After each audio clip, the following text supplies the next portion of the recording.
देखो ये ओडियार आराध्य देवता जगतर नाथ जगन्नाथ पीठरे जो भाव में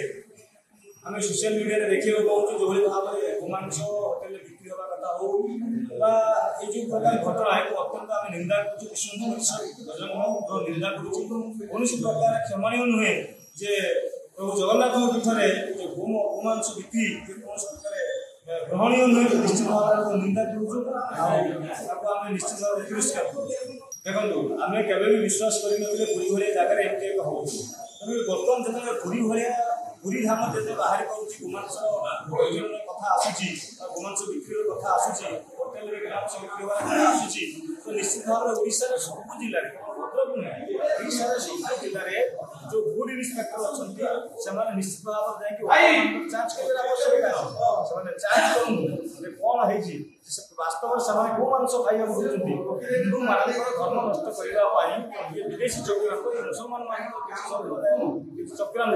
केमती हिंदू मान नष्ट नष्ट करेंगे नष्ट हिंदू धर्म नष्ट हम व्यक्तिगत भाव से निश्चित भाव में फूड इन्स्पेक्टर स्वतंत्र भाव में ध्यान जांच कर आवश्यकता है।